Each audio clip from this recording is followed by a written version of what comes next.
एक एग्जांपल और देखेंगे।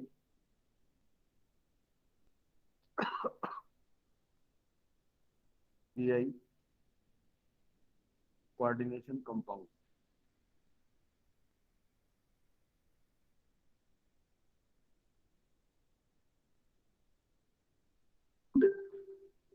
यहाँ पर एक बढ़िया सा एग्जांपल आपका ये अक्सर पूछता है। जैसे कोबाल्ट है, En का 12 और Cl2, ठीक है, और इस पर +1। कोबाल्ट +3 स्टेट में क्या करता है? स्टेबल कंपाउंड बनाता है। अब अगर इसकी हम बात करें तो यहाँ से देखो आप, Cl2 और ये आपका लिया गया है। इसको अगर हम लोग एडजस्ट करेंगे स्ट्रक्चर फॉर्म, ये आपका बाइडेंटेट ले जाएंगे, आप जानते हैं बाइडेंटेट है। और ये आपका जो है इस तरीके से, तो बाइडेंटेट है, इसका मतलब 2 और 2 4 और 2 कितना हो जाएगा? 6। 6 डोनर एटम आएगा। तो 6 डोनर एटम आएगा तो हम लोग कोबाल्ट को ऐसे सेट करेंगे। देखो जितने भी डोनर एटम है इसके, उसके लिए 6 साइट हम लोग सेट कर लिया। अब हमने ये बोला कि अगर ये आपका NH2 है, ये आपका NH2 है, इस साइड मैंने क्या कर दिया, इसका सिंबल बना दिया। ऐसे ही मैंने कहा कि सपोज दैट कि मैं यहां पर लेता हूं, और ये आपका हो गया क्या, En हो गया। फिर अभी आपके पास देखो, ऑक्टाहेड्रल शेप रिप्रेजेंट करने के लिए हम डोनर एटम को आपस में क्या करते हैं, कनेक्ट करते हैं। यहां पर हमने क्या रख दिया है, Cl, और इस पर भी रख दिया है क्या, Cl। आप देखो ध्यान से, ये अगर मैं कनेक्ट कर दूं NH2 को और इससे कनेक्ट कर दूं, तो देखो ये आपका क्या बन गया, स्क्वायर बन गया। और इस स्क्वायर पर ये वाला और ये वाला क्या है, परपेंडिकुलर है। तो इसको जब कनेक्ट करोगे आप, तो आपको क्या मिल जाएगा, ये देखो, ये बेंजीन जैसा स्ट्रक्चर दिख रहा है, नहीं दिख रहा है? यानी ऑक्टाहेड्रल सिस्टम हो गया। और इसमें देखो, जो Cl और Cl था, ये आपके क्या हैं, एक दूसरे के पास है। यानी कितने का एंगल है इनके बीच, 90 का। तो इसे हम लोग क्या बोलेंगे, सिस फार्म बोलेंगे। ये 90 पे है, दो सेम ले जाएंगे। अब देखो इसी तरीके से अगर इसका एक फार्म हमने ये बना लिया, तो दूसरा भी हमारे पास आ जाएगा। वो कौन सा होगा, हमने कहा कोबाल्ट को ऐसे सेट करो, और ये तुम्हारा हो गया। अभी देखो मैंने क्या किया है, कुछ नहीं, सीधा सीधा इनको 180 पर कर दिया, किसको, Cl को। और ये आपका क्या हो गया, NH2, ये NH2, ये NH2, ये NH2, और ये तुम्हारा हो गया En, ये तुम्हारा हो गया En। अभी भी ज्योमेट्री क्या होगी, वही। देखो ये आया, ऑक्टाहेड्रल ही है, बट Cl और Cl कहाँ है अब, 180 पर आ गई। इसका मतलब ये हमारा क्या हो जाएगा, ये आपका ट्रांस हो गया। तो अगर कोई मेटल, तो आपका क्या रखे, बाइडेंटेट ले गए, और दो सेम आपका क्या रखे, यूनिडेंटेट ले गए, तो भी वो आपका सिस और ट्रांस आइसोमेरिज्म क्या कर सकता है, दिखा सकता है। कॉपी करो। तो एक तो ये एग्जांपल आपके एनसीईआरटी का है, जो बहुत इंपॉर्टेंट है, पूछा जाता है कोबाल्ट का। दूसरा एग्जांपल देखो, और एक एग्जांपल हम लोग देखते हैं।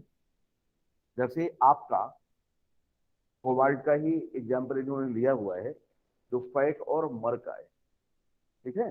यानी ऐसे CuNH3 का थ्राइस और NO2 का थ्राइस, ये भी आपका ऑक्टाहेड्रल सिस्टम है, ठीक है। ये भी आपका जो है ऑक्टाहेड्रल सिस्टम है। देखो कोबाल्ट यहाँ पर है, इसको इसको देखो कैसे करेंगे आप, NO2 क्या होता है, माइनस में, 3 माइनस है इधर से, तो ये हम यहाँ पर क्या कर देते हैं, -2 या समथिंग करके देख लेना कि इसको आप छोड़ दो, यहाँ पर चार्ज एडजस्ट कर लेंगे हम लोग कि कितना आना चाहिए। कोबाल्ट +3 स्टेट में कंपाउंड को बनाता है, ठीक है ना। कैसे सेट किया जाएगा वो आप जानते हो, चार्ज अंदर से एडजस्ट करके बाद में बराबर कितना आना चाहिए, हमारा ओवरऑल यहाँ वाला चार्ज दिखना चाहिए, ठीक है।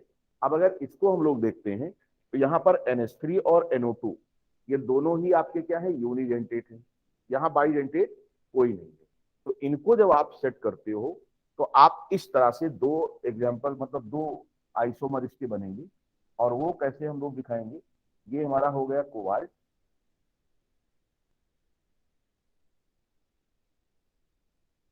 देखो एक साइड तो हम आपका NO2 दिखाती है और इधर आपका NH3 और NH3 दिखा दिया, ठीक है। अब इनको अगर हम लोग कनेक्ट करेंगे ऐसे, तो ऐसे देखो ये लगता है कि ये फेस बन गया है। और इनको भी अगर हम कनेक्ट करते हैं इस तरीके से और ये अगर करते हैं, ये भी लगता है क्या, एक फेस। तो इसको हम लोग कहते हैं पैक, क्या बोलते हैं, यानी सिस्ट्रॉन्स के स्थान पे पैक यहाँ पर हम लोग लिखते हैं। और दूसरा, यानी अगर दोनों यूनिडेंटेट है और 3-3 के रेशियो में है, 1:1 के रेशियो, तो आपका ये हो जाता है क्या, फेशियल, इसको बोलते हैं फेशियल, यानी फेस।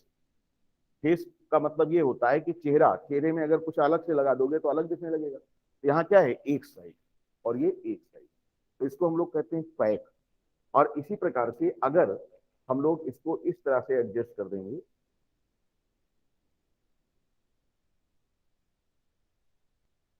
देखो यहां जैसे हमने NO2 लिया, यहां पर NH3 करते हैं, यहां NO2 करते हैं, क्लियर। अब देखो यहां पर क्या किया मैंने, NO2 मान लिया जाए कि यहां उठा के हमने कर दिया और ये NH3 हो गया, ये NH3 हो गया। अब ये क्या हो गया है, ये मेरिडियन पे आ गए सब। तो इसको हम लोग क्या कहते हैं, इसको हम लोग कहते हैं मर, क्या कहते हैं, मर। इसका मतलब बीच में अब ये फेस जैसा नहीं दिखेगा, बीच में क्या हो गया, अपोजिट आ गया कुछ, ठीक है। यानी NH3 और NO2 ये अगर 180 पर हैं तो इसे हम क्या कहते हैं, मर पार। बात क्लियर। तो इसको उतार लीजिए और इनको मिला लीजिए, आप चाहो तो ऐसे, जैसे चाहो इस तरीके से।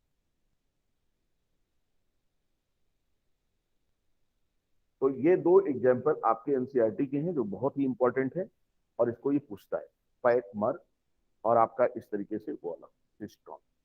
दूसरा ध्यान रखिएगा, जो बाइडेंटेट लिगेंड होता है उसमें कभी भी एक अरेंजमेंट अभी हम आपको दिखा रहे हैं, वैसा अरेंजमेंट कभी नहीं होगा, क्योंकि उस स्ट्रक्चर में स्ट्रेन बहुत ज्यादा आ जाएगा, तनाव आ जाएगा उसमें।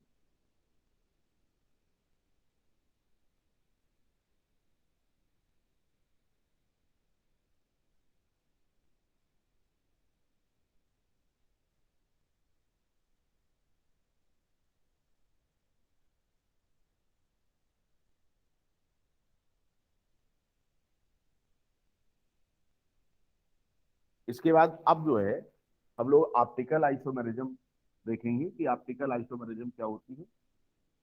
कोऑर्डिनेशन कंपाउंड, समझो एक अभी मैं कह रहा था कि जैसे मान लिया जाए कि कभी कभी आप अगर ऐसा सोच रहे हो तो ना सोचें।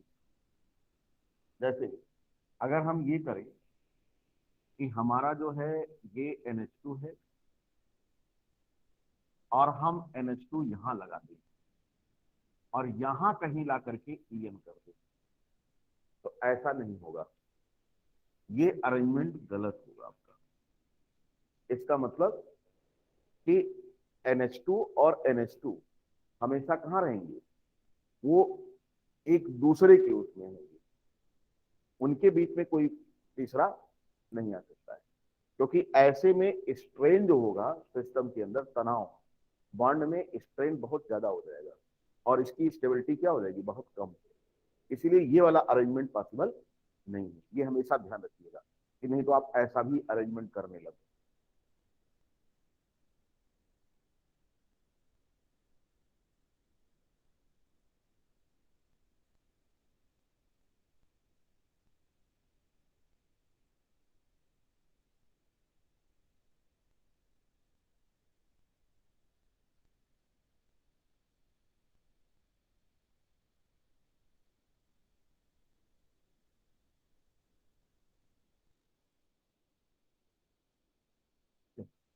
नेक्स्ट हम लोग देखेंगे ऑप्टिकल आइसोमेर।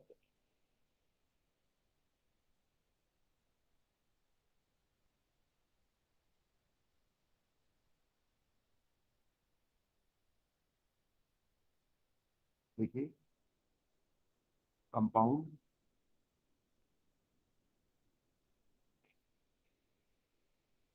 विच शो या which shows a particular behavior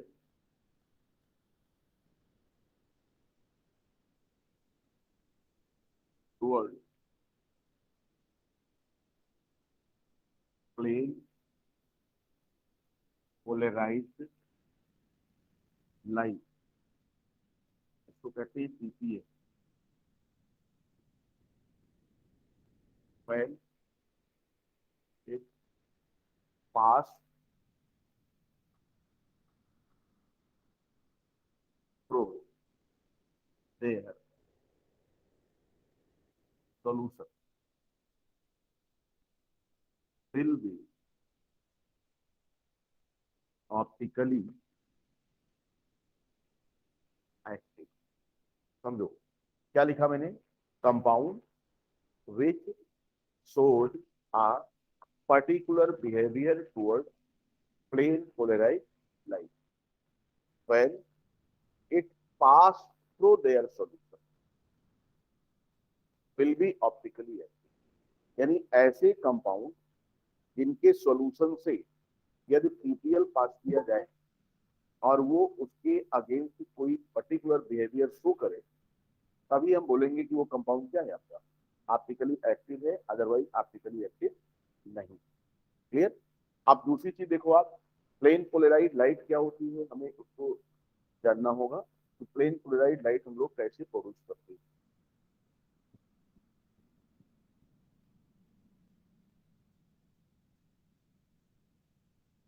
देखो, कुछ खास नहीं होता।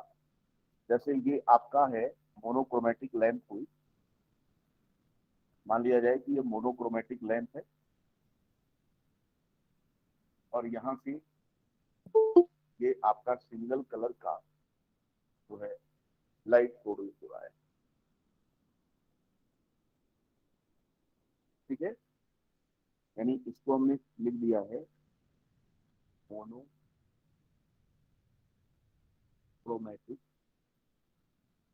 लैंप और इसका कनेक्शन कर दिया है तरफ, यहाँ से लाइट आ रही है और जो लाइट का जो पाथ है वो हमने ये ऑब्जर्व करा है। पाथ में आप देखते हो कि वाइब्रेशन क्या होगा, हर पॉसिबल प्लेन पे होगा।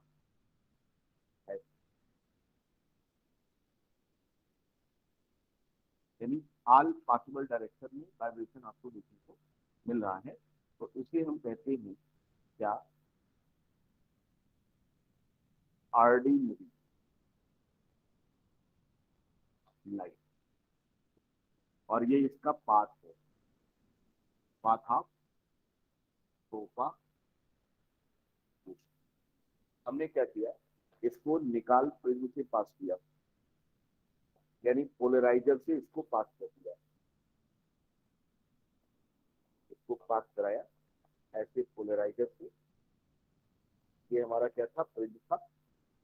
इस पर से जब ये पास होगा और यहाँ से बाहर निकलेगा, तो इसमें अब जो होगा वो आपका जो वाइब्रेशन था किसी एक प्लेन में ऐसे हो जाएगा।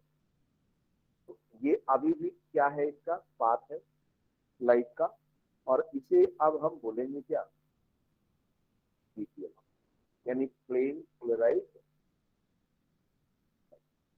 क्लियर।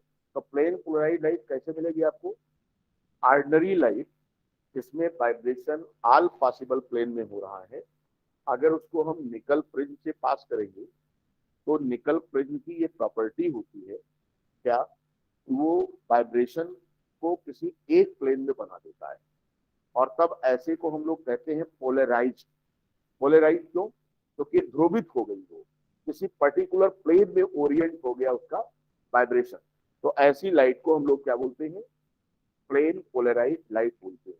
अब हम प्लेन पोलराइज लाइट को कोऑर्डिनेशन कंपाउंड के सॉल्यूशन से पास करेंगे, और अगर वो कोऑर्डिनेशन कंपाउंड आपका ऑप्टिकली एक्टिव होगा तो इस प्लेन पोलराइज लाइट के अगेंस्ट कोई ना कोई बिहेवियर शो करेगा। और अगर नहीं करता है, न्यूट्रल रहता है, तो हम ये बोल देंगे क्या कि आपका जो कोऑर्डिनेशन कंपाउंड है जो लिया गया है सॉल्यूशन में, वो आपका ऑप्टिकली एक्टिव है, अदरवाइज वो ऑप्टिकली एक्टिव होगा। आप इसी लाइट को हम सॉल्यूशन से पास करके चेक करेंगे। मिटाए नहीं इससे करके नहीं होगा।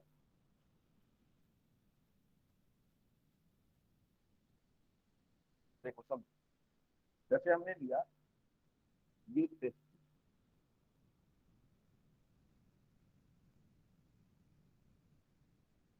और इस पर लगा दिया कॉटन प्लस, जिससे जो लाइट इंक्रीज होती है, और इसमें हमने सॉल्यूशन भर दिया,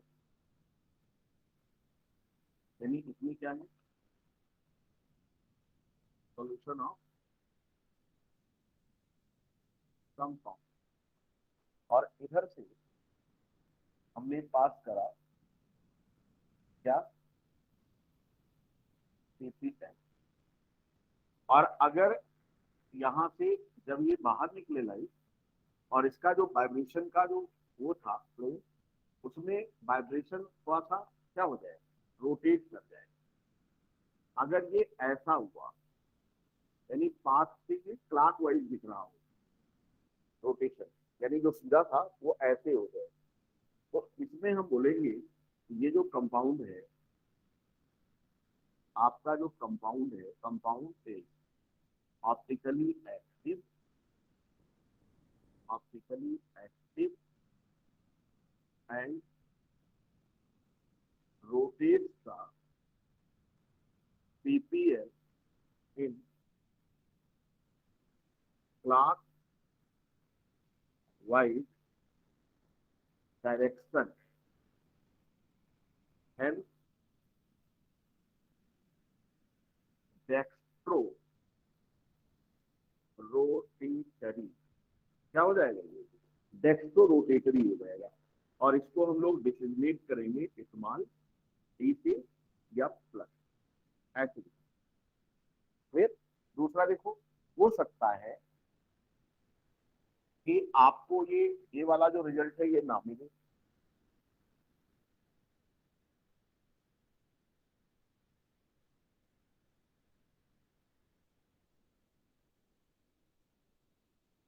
देखिए फर्स्ट हमने दिखाया, हो सकता है ऐसा रिजल्ट मिल रहा हो इसी कंपाउंड के लिए,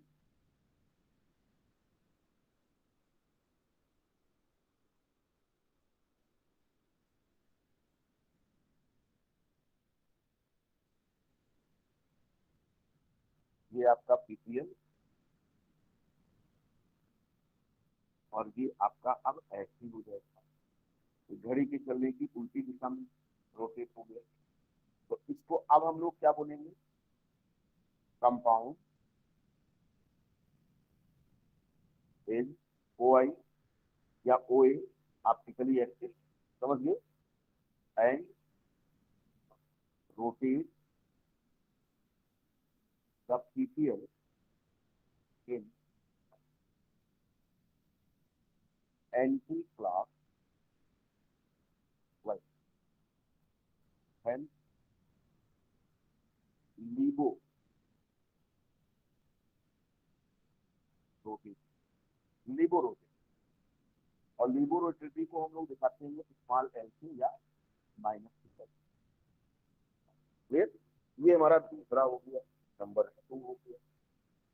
और नोट करके इन पर लिख लेंगे आप, if no effect is observe then compound will be optically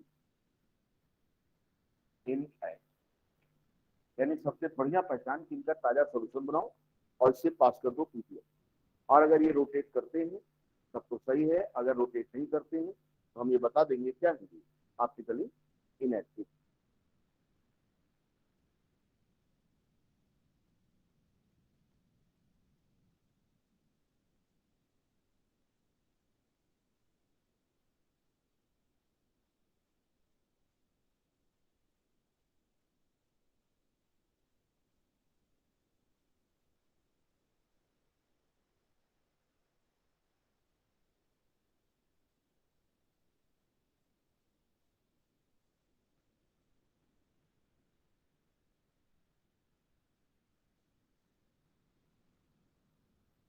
यानी आपको रटना नहीं पड़ेगा, बिल्कुल क्लियर सा कंसेप्ट है, आराम से इसको आप कर सकते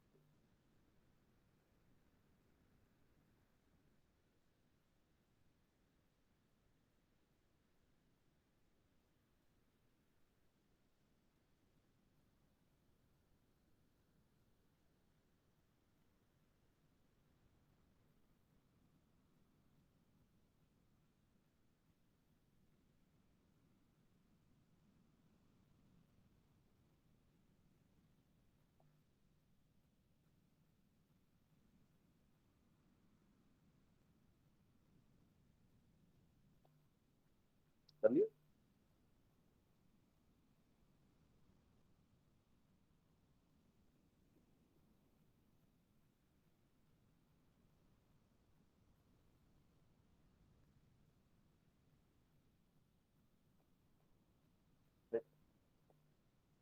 नोट पे एक पॉइंट हमने ये लिखा, दूसरा पॉइंट वही आप बना दो, मॉलिक्यूल या आप कंपाउंड लिखो, compound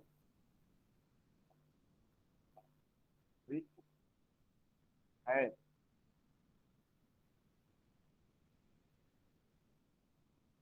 property handedness, that means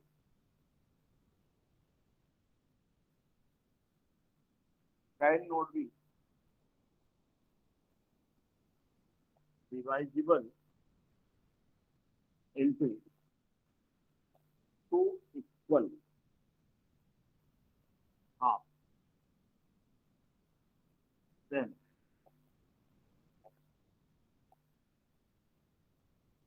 will be optically active।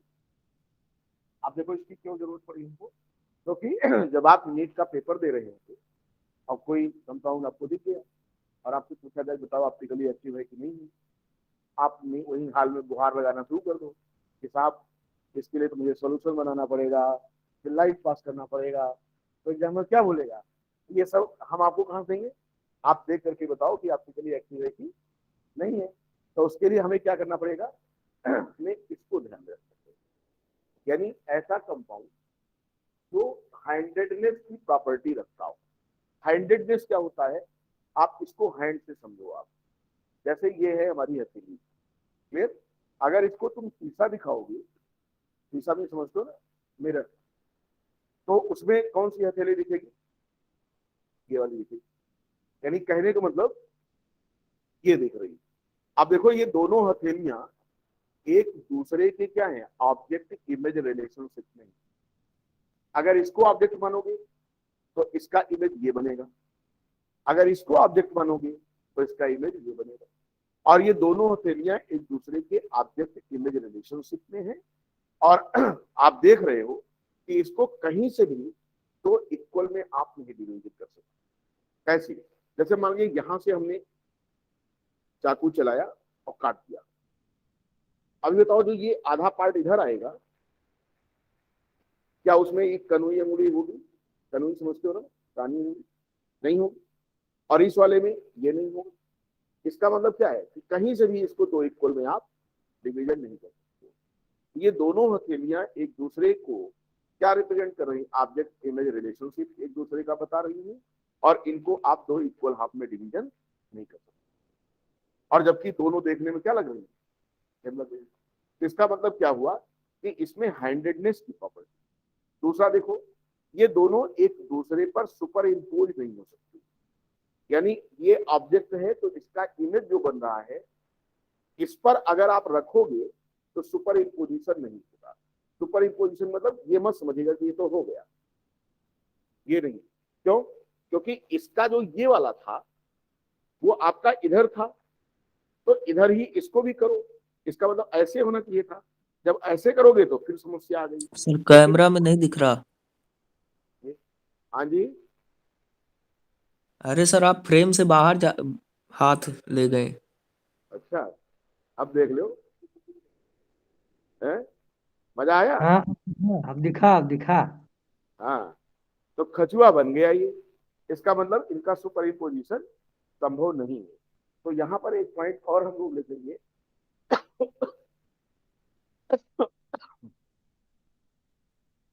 वो क्या,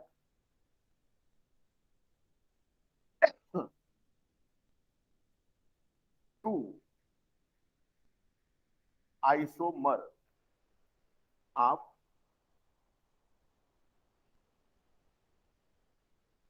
optically active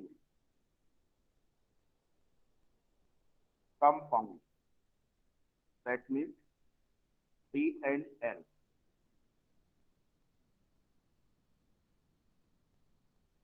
are in object image relationship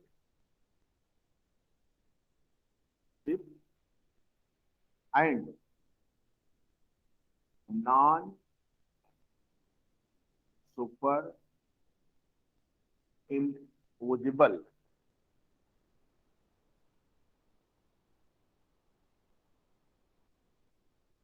to each other. These are also known as enantiomers too, एक शब्द और आ गया है, enantiomers टू each other। देखो, कह रहा है कि किसी भी कंपाउंड के डी और एल जो एक दूसरे पर सुपर इम्पोज नहीं हो सकते, उन्हें हम एक दूसरे का ऑप्टिकल आइसोमर तो बोलेंगे, साथ ही साथ उनके लिए एक शब्द का इस्तेमाल हम और करने वाले हैं, और वो है क्या, हमारा एनेंशियोमर्स। यानी ऑप्टिकल आइसोमेरिज्म को एनेंशियोमेराइज्म के नाम से भी जाने आप, यानी ऑप्टिकल आइसोमेराइज्म के लिए एक शब्द और इस्तेमाल किया मैंने, एनेंशियोमेराइज्म। क्लियर? तो एनेंशियोमेराइज्म अगर पूछ ले तो आप कंफ्यूज नहीं होइएगा, क्योंकि किसी भी कंपाउंड के डी और एल आपस में एक दूसरे के ऑब्जेक्ट इमेज होते हैं, और इनका सुपर इम्पोजिशन पॉसिबल नहीं है, क्योंकि इसमें हाइंडेडनेस की प्रॉपर्टी है, इसलिए इनको हम एनेंशियो मर्स के नाम से भी जानेंगे। क्लियर? अब आइए देखते हैं कुछ एग्जांपल जो हमारे एनसीईआरटी में है, जो हमें करना है।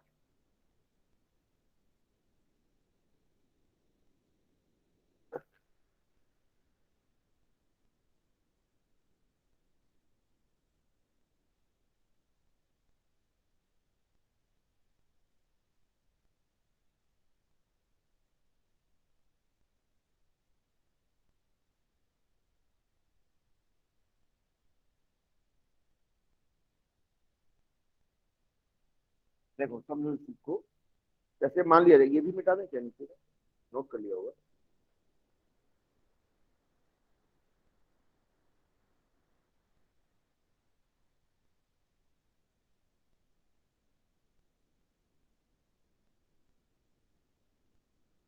जैसे आपका कोबाल्ट का, अच्छा मोस्टली यहाँ पर आपका जो ऑक्टाहेड्रल कॉम्प्लेक्स होता है, जिसमें कोऑर्डिनेशन नंबर 6 होता है, वो आपके ऑप्टिकल आइसोमेरिज्म मोस्टली दिखाएंगे। ठीक है ना? तो यहाँ पर एक पॉइंट नोट करके और लिख लो, उसी पॉइंट में बढ़ा लो,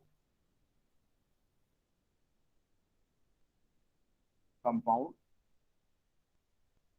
whose CN equals to 6, that means octahedral shows OI most frequently। ये आपके ज्यादा, ठीक है ना? इसी का आपको देखने को यहाँ पर मिलेगा। अब देखो इसका एग्जाम्पल देखो आप, जैसे आपने कहा ये कोबाल्ट था और ईएन का हमने प्राइस ले लिया और इस पर मान लो प्लस, ऐसे मैंने कर दिया। हमने कहा क्या इसका आप कोई स्ट्रक्चर बना सकते हो जो डी और एल टाइप का दिख रहा हो, तो आपने कहा बिल्कुल देखा जा सकता है। ठीक है, यहां आपने कहा कि ये हो गया कोबाल्ट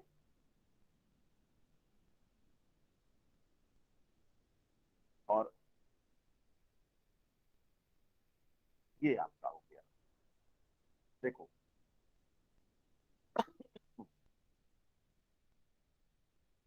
हमने ये NH2 किया, ये NH2 किया और इसको जो है ऐसे कनेक्ट किया, और ये NH2 किया, ये NH2 किया और इसको ऐसे कनेक्ट कर दिया। ठीक है, और यहां पर NH2 और ये ठीक।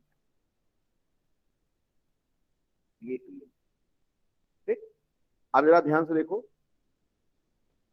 अगर मैं यहां पर क्या करूं, अगर मैं यहां पर ये लगा दूं,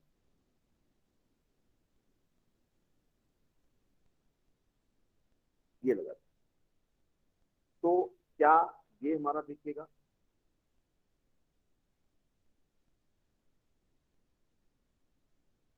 ये सब कुछ क्या हो जाएगा, ये वाला जो इतना सिस्टम है ये इधर पलट जाएगा, यानी ये NH2, ये NH2, ये EN, और बाकी आपका जो ये NH2 था, ये NH2 था, ये EN, ये NH2, ये NH2 और ये, देखो ये वाला पूरा सिस्टम उधर दिख रहा है और ये वाला इधर दिख रहा है।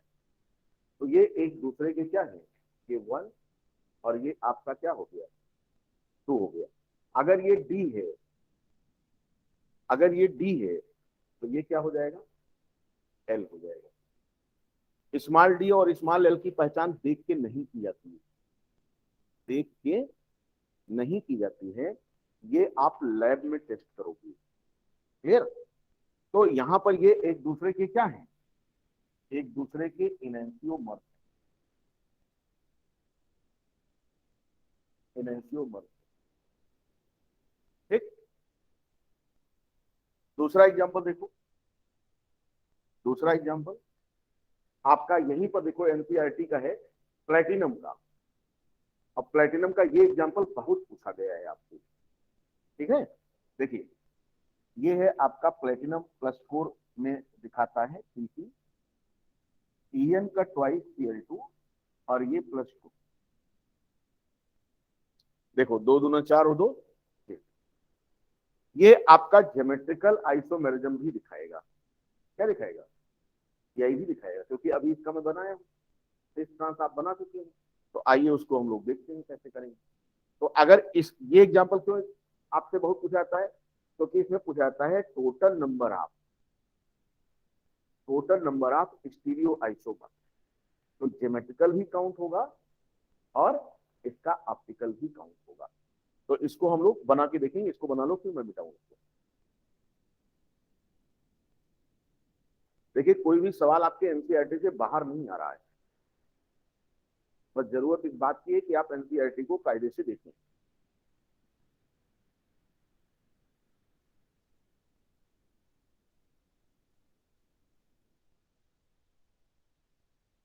ये थोड़ा सा गड़बड़ हुआ है क्या बच्चों, कैमरा? अभी बताओ सही है अब?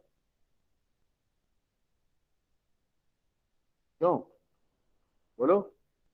Yes sir. ठीक है,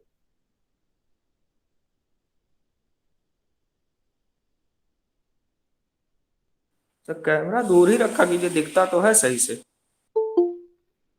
मतलब घर द्वार कुल देखा चाहते हो? सर आप आधे दिखते हैं अर्धनागेश्वर के जैसे, किनारे जब जाते हैं। अब बताओ,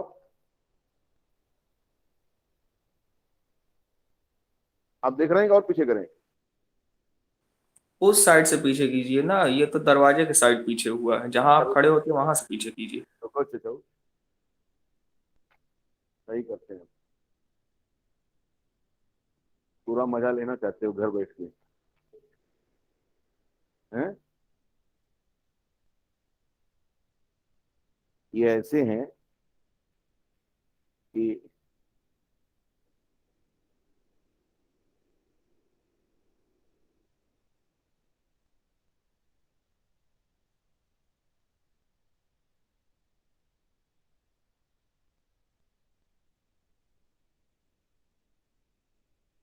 ये वो लोग हैं कि घर बैठे हैं, आए हैं नहीं, यानी पैसा एक न लागे, बाजा अंग्रेजी बाजे,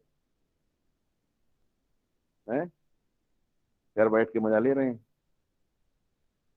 रुको बच्चा, सही करता हूँ।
सर अब सही है, परफेक्ट।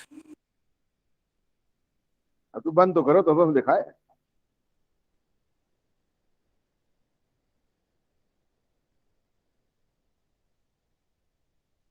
अभी सही है? हाँ सही है सर। हाँ सर, सर अब एकदम सही।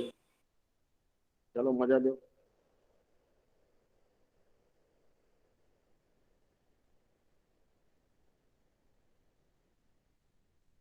हर्ष कह रहे हैं कि सर बिल्कुल सही ना करिए, क्यों? घर बैठे हैं मजा ले रहे हैं, सही ना करिए। अब दिख रहे हैं भाई? अब आपका सब तो कुछ दिख कह रहा है दीजिए मेरे को। फैजाबाद में रहना चाहते हैं या नहीं। हैं? हर्ष को कह दीजिए फैजाबाद में रहना चाहते हैं या नहीं। फैजाबाद में रहना चाहते हैं? धमकी दे रहे हो क्या? नहीं, हमें तो उनकी चिंता है इसलिए बोल रहे हैं, धमकी कहाँ। हाँ। सब दिख रहा है सर, अब सब दिख रहा है, आप भी दिख रहे हैं, बोर्ड भी नहीं दिख नहीं, रहा है। लेटर लेटर सही दिख रहा है ना तुमको? हाँ एकदम सब दिख। चलो फिर देखो फिर क्या करना।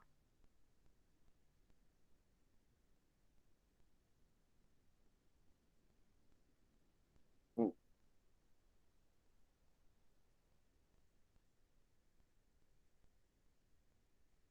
चलिए। हाँ, तो मैं ये कह रहा था कि ये वाला एग्जाम्पल हम लोग देखेंगे।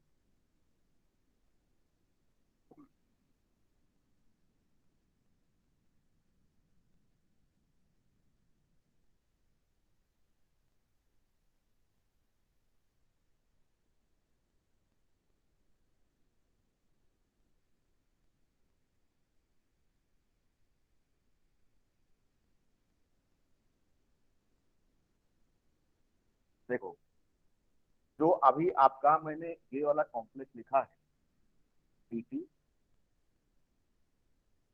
ई एन का ट्वाइस L2, और मैंने कहा ये आपका है कितना, +2। ठीक। हमने कहा देखो इसके दो तो आप डायरेक्ट ऐसे बनाओगे, जो कि GI होंगे। देखो ध्यान से, ये आपने कहा NH2, ये आपने कहा NH2, ये NH2, ये NH2, और ये आपका EN, ये आपका EN, और ये Cl और Cl कहाँ है, 180 पर। ये तो ये कौन सा स्ट्रक्चर होगा बताओ, ये ट्रांस होगा इसका, क्यों, ये ट्रांस हो गया। और चूंकि इसमें ऑप्टिकल आइसोमेरिज्म इसलिए नहीं आ सकती क्योंकि इसको आप दो इक्वल में बांट सकते हो, ऐसे यही चाकू रखो काट दियो इसे। इसका मतलब इसमें क्या पाई जा रही है, इसमें आपका प्लेन ऑफ सिमेट्री मिल रही है, प्लेन ऑफ सिमेट्री, यानी इस मॉलिक्यूल से कोई ऐसा एक प्लेन पास होगा जिससे यदि चाकू चला दिया जाए तो इसके दो इक्वल हाफ बन जाएंगे, क्लियर। यानी मॉलिक्यूल में प्लेन ऑफ सिमेट्री क्या है, प्रेजेंट है, यानी प्रेजेंट, इसलिए ये आपका क्या होगा, ऑप्टिकली इनएक्टिव, ये आपको ध्यान रखना है। यानी इसका जो ट्रांसफॉर्म है ये आपका ऑप्टिकल आइसोमेरिज्म नहीं शो करेगा, और ये क्वेश्चन पूछा जाता है आपका। आप देखो इसका अगर हम स्विच बना लें, मान लिया जाए कि मैंने इसका स्विच बनाया, आप जरा ध्यान से देखिए, आप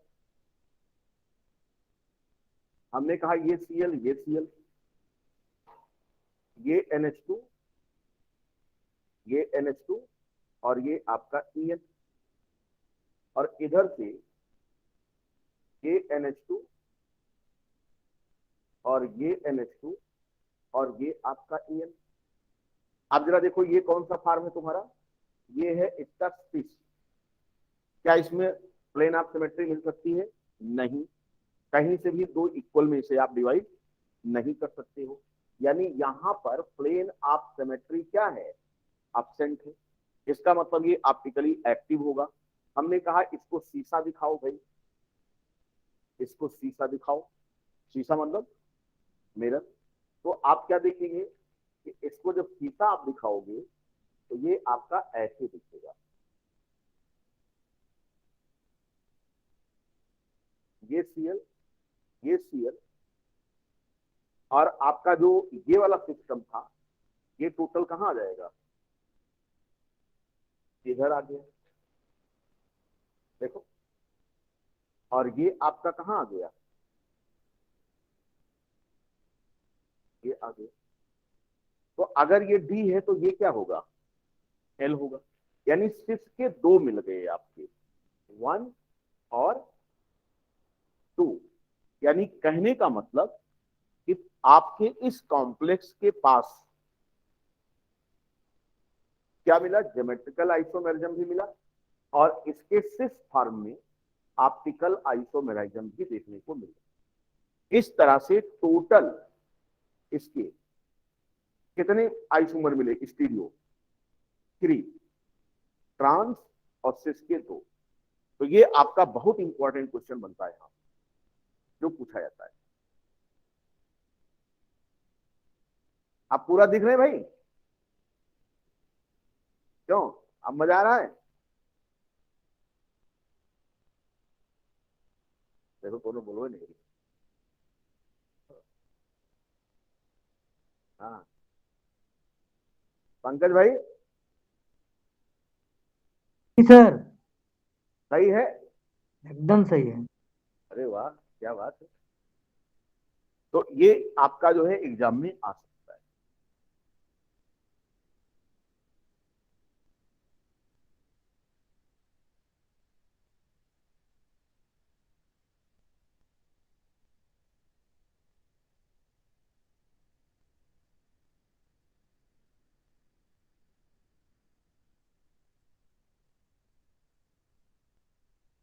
चले जी, नेक्स्ट बना जी, बनाइए।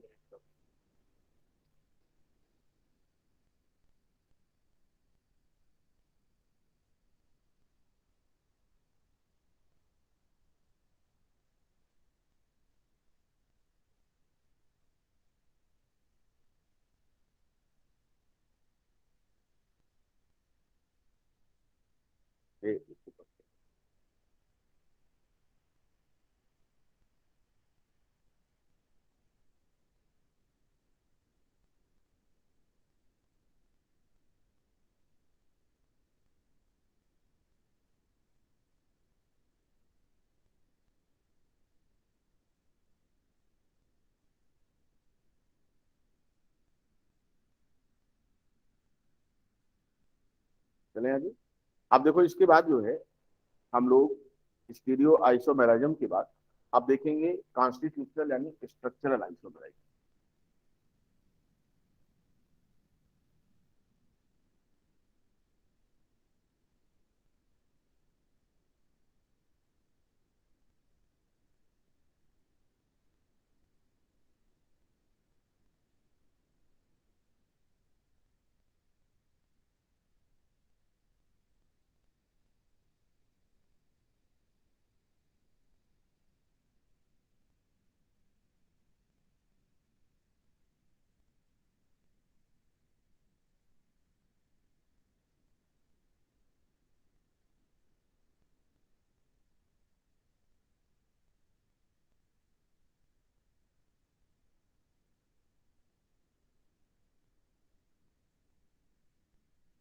यहाँ क्या क्या पॉइंट देखोगे आप?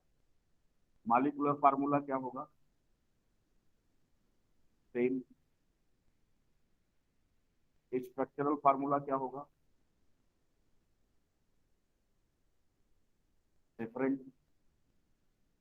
पहचानने के लिए तरीका क्या होगा?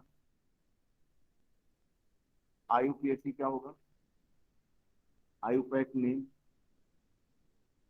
डिफरेंट। ये 3 पॉइंट हमारे लिए बहुत इंपॉर्टेंट है स्ट्रक्चरल आइसोमेरिज्म। यानी यहाँ पर जो कनेक्टिविटी होती है, देखो ऑप्टिकल आइसोमेरिज्म में कनेक्टिविटी मतलब ज्योमेट्रिकल सॉरी स्टीरियो में कनेक्टिविटी सेम। मेटल की कनेक्टिविटी क्या थी? सेम थी। वहां कनेक्टिविटी बदल नहीं रही, यहाँ कनेक्टिविटी बदलेगी। सबसे अच्छा पहचान कि स्ट्रक्चरल आइसोमेरिज्म के लिए जो हमारा सीएमआई है या सीएमए है उसकी जो कनेक्टिविटी होगी वो चेंज हो जाएगी। यानी आप यहाँ पर देख सकते हो और और सबको फाइनली किससे चेक करते हैं? आईपीसी। यहाँ पर आप लिखेंगे कनेक्टिविटी आप सीएमआई ऑब्लिक सीएमई डिफर।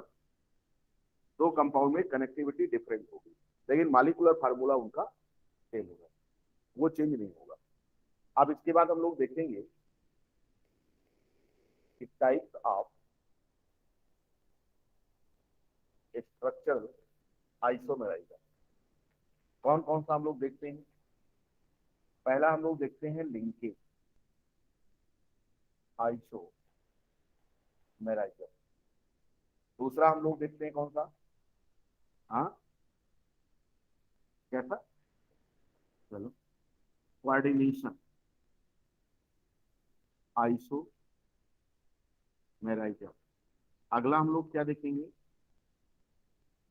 आप कह सकते हो आयनाइजेशन। क्यों? Ionization isomerism. उसके बाद क्या देखेंगे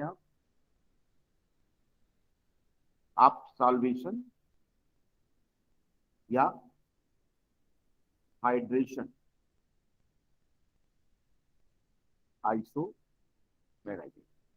ये हमारे मेन ठीक, और इन्हीं पर हमको फोकस करना है।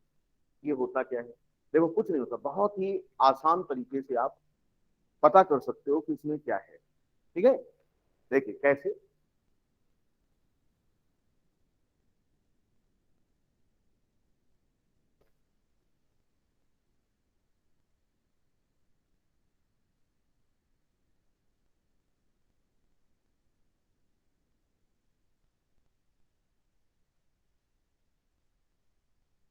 अगर फर्स्ट की हम लोग बात करते हैं लिंकेज आइसोमेरिज्म, आप लिखेंगे इसमें represented by those compounds which have at least one ambidentate ligand। यानी वो एम्बीडेंटेट लिगेंड रखता हो। मेन पॉइंट यही है एम्बीडेंटेड लिगेंड का मतलब क्या होता है कि ligand have two donor site but at a time only one donor site is used. For example, सबसे बढ़िया आपके पास क्या होता है, आप कहते हो CN साइनाइड, आप CN माइनस लिखते हो और इस पर भी लोन पेयर होता है। फिर यहां आप देखो, ये भी एक डोनर साइट है क्योंकि कार्बन पर माइनस का मतलब लोन पेयर, 2 इलेक्ट्रॉन है ये, इसको मेटल को दे सकता है, मेटल से कनेक्शन बना सकता है, यानी ये डोनर साइट यानी C डोनर साइट एक मान लिया हमने।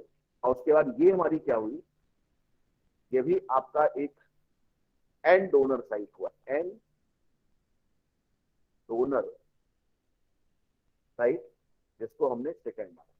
अब हम कहते हैं, मान लो किसी भी कंपाउंड में CN आपका प्रेजेंट है, किसी भी कंपाउंड में एज अ लिगेंड CN है, तो आप बोल देंगे कि साहब इसके लिंकेज आइसोमर पॉसिबल।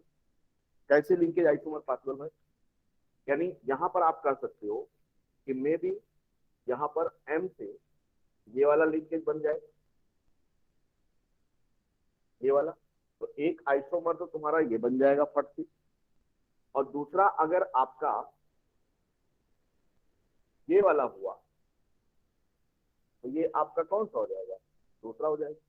तो इस तरीके का अरेंजमेंट जिसमें भी दिखेगा वो एक दूसरे के क्या होंगे, लिंकेज आइसोमर होंगे। बहुत ही इंपॉर्टेंट, यानी एम्बीडेंटेड लिगेंड जिस कंपाउंड में होगा उसी में लिंकेज आइसोमेरिज्म पॉसिबल है, अदरवाइज नहीं। और इनका IUPAC नाम बदल जाएगा, जैसे एक में लिखा जाएगा साइनो तो दूसरे में लिखा जाएगा आइसोसाइनो। IUPAC हमेशा क्या होगा, डिफरेंट होगा। तो लिंकेज देखिए कितने 2 लाइन में मैंने आपको समझाया कि लिंकेज की पहचान कैसे करेंगे आप। उतार लो, कॉपी करो।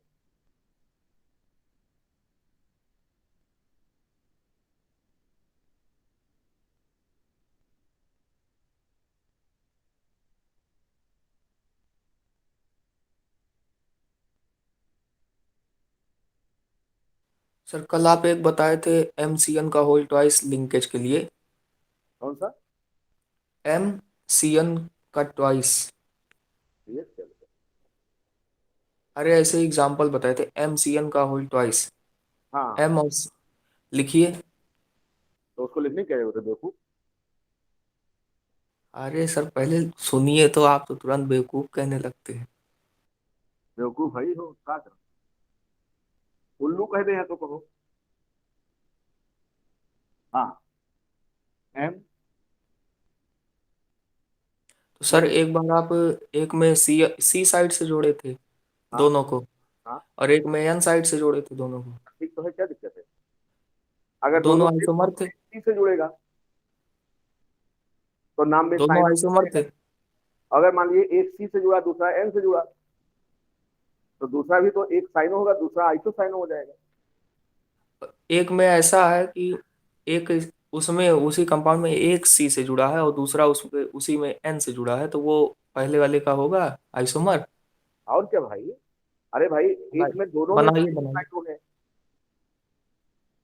और दूसरे में साइनो आइसोसाइनो आ गया। बना के बता दी, बना के तो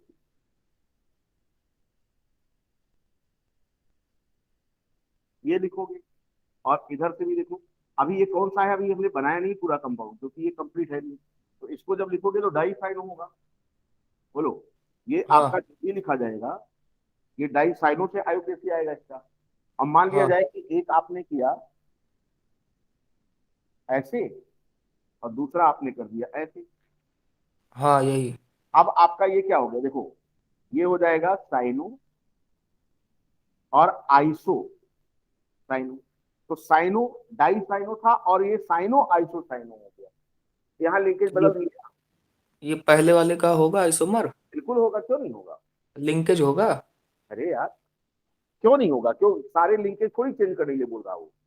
किसी एक में डिफरेंस आ गया तो उसकी वजह से जो जो स्ट्रक्चर चेंज हुआ तो वो आप कह सकते हो ना भाई, हाँ तो वही वही वही। एक ने ही चेंज कर दिया तो स्ट्रक्चर तो बदल गया ना आपका।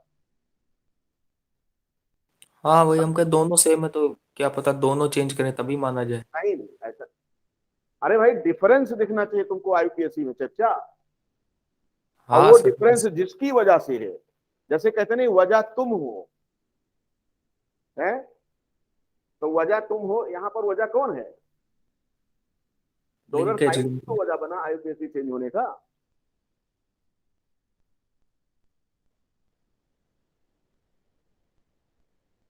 कितना सोचते हैं लोग ना, कितना सोचते हैं। चलिए, लिंकेज के बाद दूसरा हमने क्या बताया अभी आपको, कौन सा, ये भी बड़ा इंपॉर्टेंट होता है, कोऑर्डिनेशन आइसोमेराइजन। देखो चीजों को रटो नहीं, रटोगे तो गड़बड़ा जाएगा।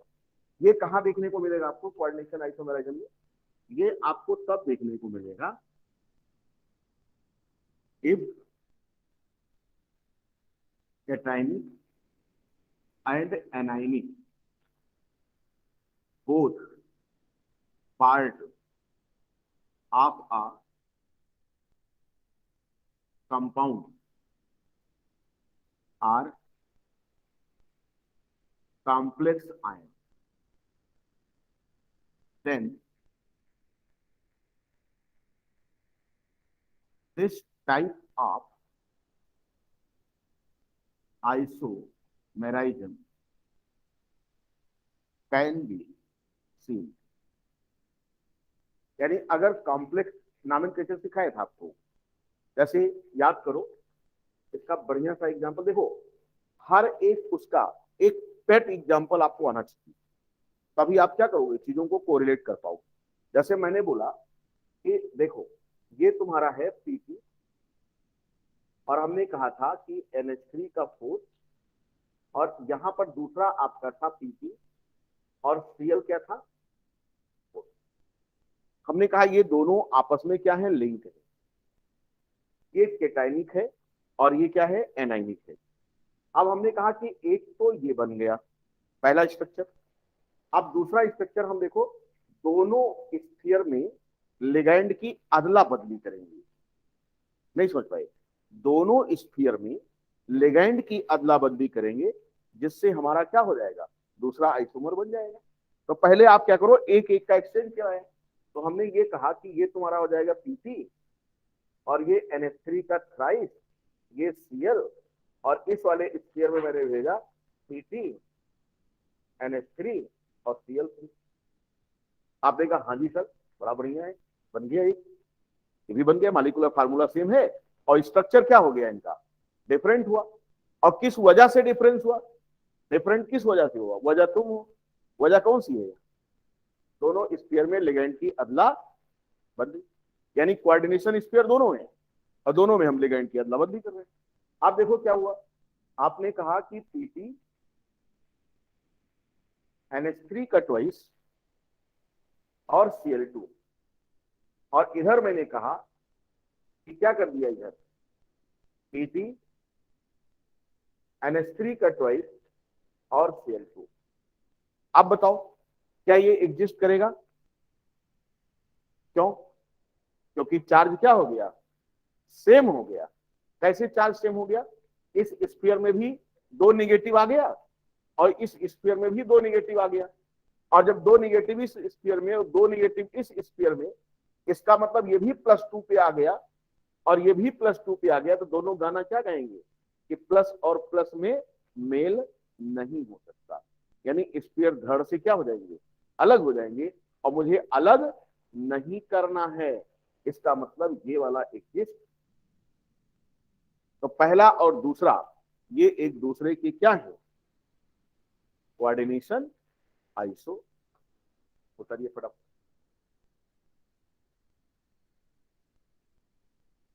तो लिंकेज खत्म, कोऑर्डिनेशन खत्म।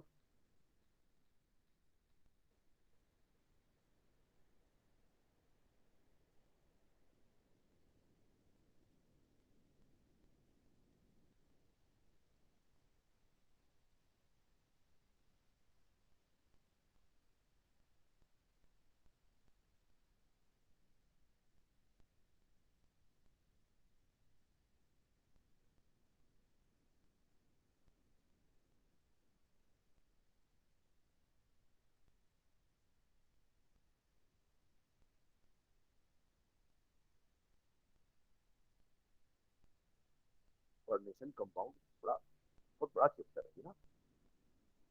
बस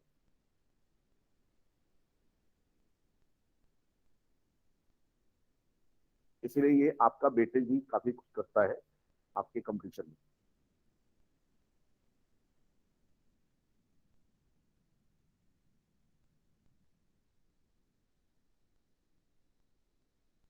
अगला देखो हम लोग देखते हैं आयनाइजेशन आइसोमेरिज्म। तीसरा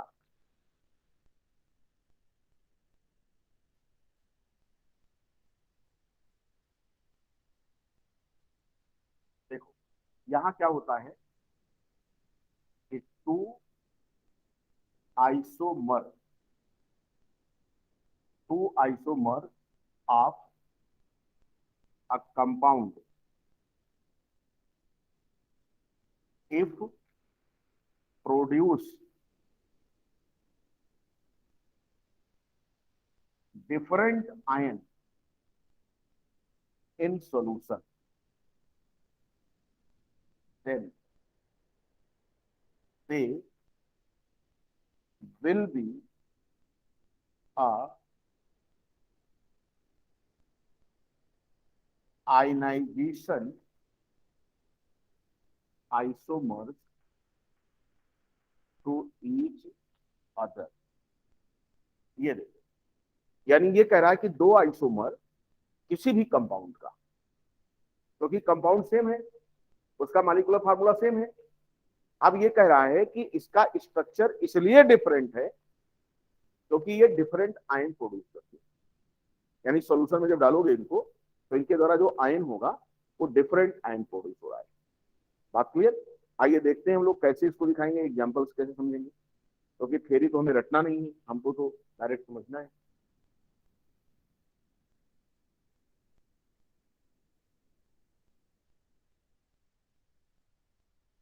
और दूसरी चीज, आप सबसे बढ़िया है कि आपको एग्जाम में एग्जाम्पल रट के जाना भी नहीं, क्योंकि वो तो देगा, बस आपको बताना होगा कि आपका कंसेप्ट क्लियर है या नहीं क्लियर। अब जैसे मान लिया जाए कि फॉर एग्जाम्पल कोई सा भी मेटल है आपका, हमने एम ले लिया, ठीक, और इससे जो है सपोज करो कि हमने NH3 का 4 टाइम और यहां पर लगाया है Cl2, सपोज करो, ठीक है, क्या लगाया है, Cl2 लगाया है, और ये आपका जो है इसके बाहर हमने क्या लगाया है, SO4 लगाया है। क्या लगाया है, SO4। आप जानते हो SO4 पर 2 माइनस चार्ज होता है, तो इसका मतलब ये 2 प्लस होगा स्फीयर, तभी ये हमारा क्या है, इससे लिंक है। अदरवाइज बिना बिना कोई अट्रैक्शन से कोई जुड़ेगा ही नहीं। जैसे आप 8:30 बजे उठ के चले आए, क्यों चले आए, क्योंकि आपका मेरे से क्या है, अट्रैक्शन है, तभी तो आप चले आए। अदरवाइज घर में बैठे रहते, जैसे ही भाई लोग बैठे हैं, इनका अट्रैक्शन मेरे से कम था इसलिए घर पे है, आपका अट्रैक्शन क्या था, ज्यादा था, तो आप सोचे चलो चले चलते हैं। तो वही यहाँ पर कह रहा है कि SO4 जो बाहर है वो इस स्फीयर से लिंक क्यों करेगा, क्योंकि SO4 पर -2 चार्ज होता है। इसका मतलब इस पर भी ये +2 होगा। इसका मतलब अगर हम इसको तोड़ के देखें, अगर हम तोड़ के देखेंगे कि सॉल्यूशन में ये क्या कर सकता है, तो हमने कहा देखो ये आपका M स्फीयर के जो अंदर होता है वो नहीं टूटता। ये आपका जो है क्या बनाया, +n, क्या बनाया, ये +n, ठीक है, या आप +2 क्योंकि ऑलरेडी ये है, और प्लस आपका क्या हो गया, -i। यानी एक स्ट्रक्चर हमने ये देख लिया, ये 2 प्रकार के आयन प्रोड्यूस कर रहा है यहाँ पर। अब हमने कहा इसका दूसरा भाई चेक करो कहाँ गया, इसका दूसरा भाई जो इसका आयनाइजेशन आइसोमर बन सकता है। हमने कहा आओ देखते हैं,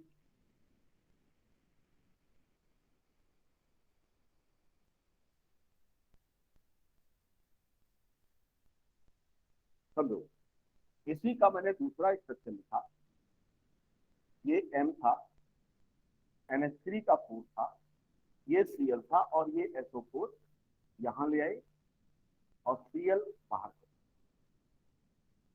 अभी ध्यान से देखो कि ये आपका क्या बन जाएगा, M NH3 का 4 Cl SO4, ये आपका जो है क्या बन गया, और ये क्या बन गया। हमने ये रैंडम एक सिलेक्ट किया समझाने के लिए, बाकी आपके उसमें एनसीईआरटी में मिलेगा एग्जांपल, आप देख सकते हो।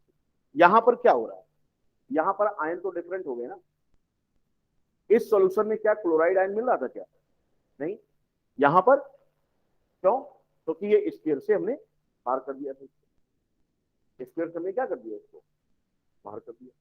तो इस तरह से आपको क्या मिल गया कि हमारा ये जो फर्स्ट और सेकंड था, ये दोनों एक दूसरे के क्या बन सकते हैं, हाँ, आइसो। समझने के लिए आप इसको इस तरह से समझ, तो आपको कोऑर्डिनेशन समझ में आया, आयनाइजेशन समझ में आया, लिंकेज समझ में आया। अब इसमें सिर्फ एक बचता है, वो हमारा क्या है, हाइड्रेशन या सॉल्वेशन।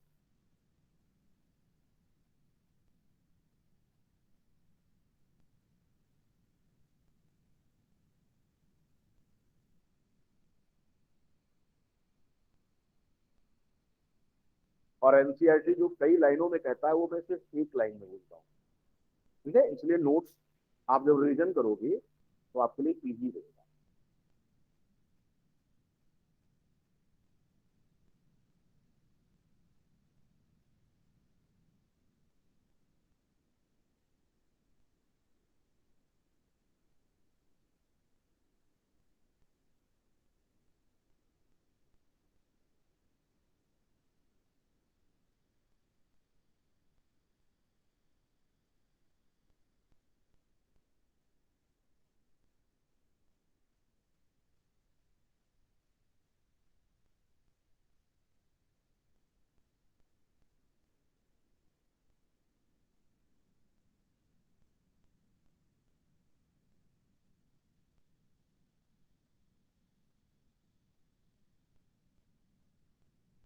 चले आगे।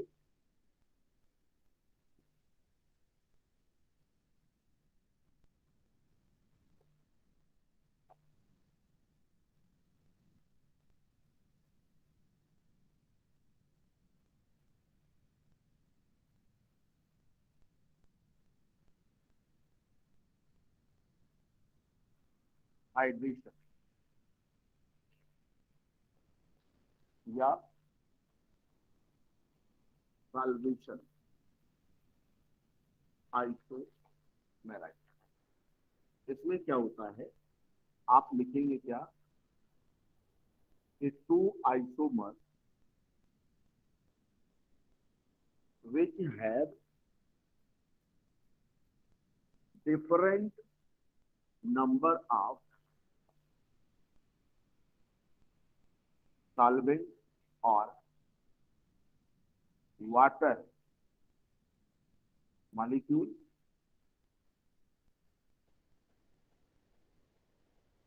inside sphere and outside first। यानी दो आइसोमर क्या होंगे, वो डिफरेंट नंबर रखेंगे, किसका, वाटर का, स्फीयर के अंदर और स्फीयर के बाहर। और इसका आपका सबसे बढ़िया एग्जांपल देखिए, एनसीईआरटी ने हमें एक कॉम्प्लेक्स दिया हुआ है, ये है आपका क्रोमियम का H2O6 और Cl3, ठीक है, क्रोमियम का H2O6 और Cl3। देखिए इसका एग्जांपल हम लोग बनाते हैं,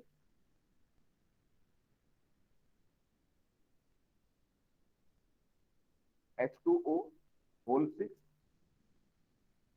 और बाहर एक इन्होंने कहा कि ये है पहला आइसोमर, ध्यान समझिएगा। इसने कहा हिसाब CrH2O6 और Cl3, हमने ये बना दिया। अभी बताओ, अभी बताओ क्या ये एग्जिस्ट करेगा, हाँ, यानी ये 3Cl माइनस, तो ये आपका क्या हो जाएगा 3Cl, यानी 3 प्लस हो जाएगा इसका, यानी हमारा क्रोमियम प्लस 3 ऑक्सीडेशन स्टेट में एग्जिस्ट कर रहा है। अब ध्यान से देखो, हमने क्या कहा, एक तो स्ट्रक्चर तुमने ये बनाया, इसमें आपके स्फीयर के अंदर H2O के मॉलिक्यूल्स कितने हैं 6, और बाहर बताओ 0, यानी यहां पर क्या है 6 प्लस 0 का कॉम्बिनेशन। अब हम बनाना शुरू करेंगे। देखो दूसरा हमने बनाया, हमने कहा CrH2O का 5 और अंदर एक Cl ले आई, अब बाहर Cl2 और H2O। अभी बताओ कॉम्बिनेशन क्या आ गया, क्या कॉम्बिनेशन आया यहाँ पर, यहाँ 5 प्लस 1, यानी 5 H2O अंदर और एक कहाँ हो गया बाहर। अभी हमने कहा ये दूसरा बन गया, फिर मैंने कहा और चेक करो, H2O का 4 और Cl2, और यहाँ क्या हो गया, हाँ Cl हो गया और 2 H2O हो गया। यहां पर क्या रेशियो मिला आपको 4 प्लस 2 का। देखिए फार्मूला सबका सेम है, यानी ये आपका हो गया तीसरा। देखो कितना बढ़िया आपको एग्जांपल में दे रहा हूं, ये आप एनसीईआरटी से समझ सकते हो इसको। अब मैंने क्या कहा, CrH2O का 3, Cl3 और 3H2O, ये हो गया। हमने कहा अभी यहां पर 3:3 का है, क्या ये एग्जिस्ट करेगा, क्यों, क्योंकि स्फीयर तो न्यूट्रल हो गया, और न्यूट्रल जब हुआ तो पानी किस लालच में इससे जुड़े, क्योंकि पानी एक डाइपोल है, और डाइपोल के लिए क्या चाहिए, या तो डाइपोल हो और या तो कोई आयन हो, तभी पानी बंधेगा उससे, अदरवाइज पानी बंधेगा ही नहीं। इसका मतलब ये वाला स्ट्रक्चर पॉसिबल नहीं, यानी कहने का मतलब 1, 2 और 3, चौथा ये नहीं बनेगा। क्यों नहीं बनेगा, आप कह सकते हैं not exist because sphere have no charge, hence ion dipole interaction is absent। Ion dipole interaction यहां मिला ही नहीं, क्योंकि इस पर कोई चार्ज आएगा ही नहीं है। जब तक Cl बाहर था तब तक वो माइनस था, इसलिए स्फीयर को पॉजिटिव कर दे रहा था, तो भाई चलो सभी लोग जुड़े रहो। और जैसे बराबर बराबर हो गया मामला, Cl सब अंदर चले गए, H2O सब बाहर आ गए, तो ये 3H2O क्या हो जाएगा, स्केप कर जाएगा, यहाँ पे जुड़ेगा ही नहीं इसका। इसका मतलब इस मॉलिक्यूल का फार्मूला ही क्या हो जाएगा, वो डिस्टर्ब हो जाएगा, जबकि मॉलिक्यूल का फार्मूला डिस्टर्ब नहीं होना चाहिए। तो ये आपका हाइड्रेशन या सॉल्वेशन आइसोमेराइजम हो जाएगा। ठीक, क्या आप सभी लोगों को यहां तक समझ में आ रहा है, कोई दिक्कत किसी को। इस तरह से आइसोमेराइजम का जो काम था वो हमारा समाप्त हो गया। अब इसके बाद हम लोग देखेंगे क्या, bonding in coordination compound. Bonding pattern क्या होता है हमारा, गैप तो नहीं चाहिए, गैप की जरूरत नहीं होगी अभी, है अच्छा। इसको उतार लीजिए, फिर 2 मिनट का मौन व्रत करते हैं हम लोग।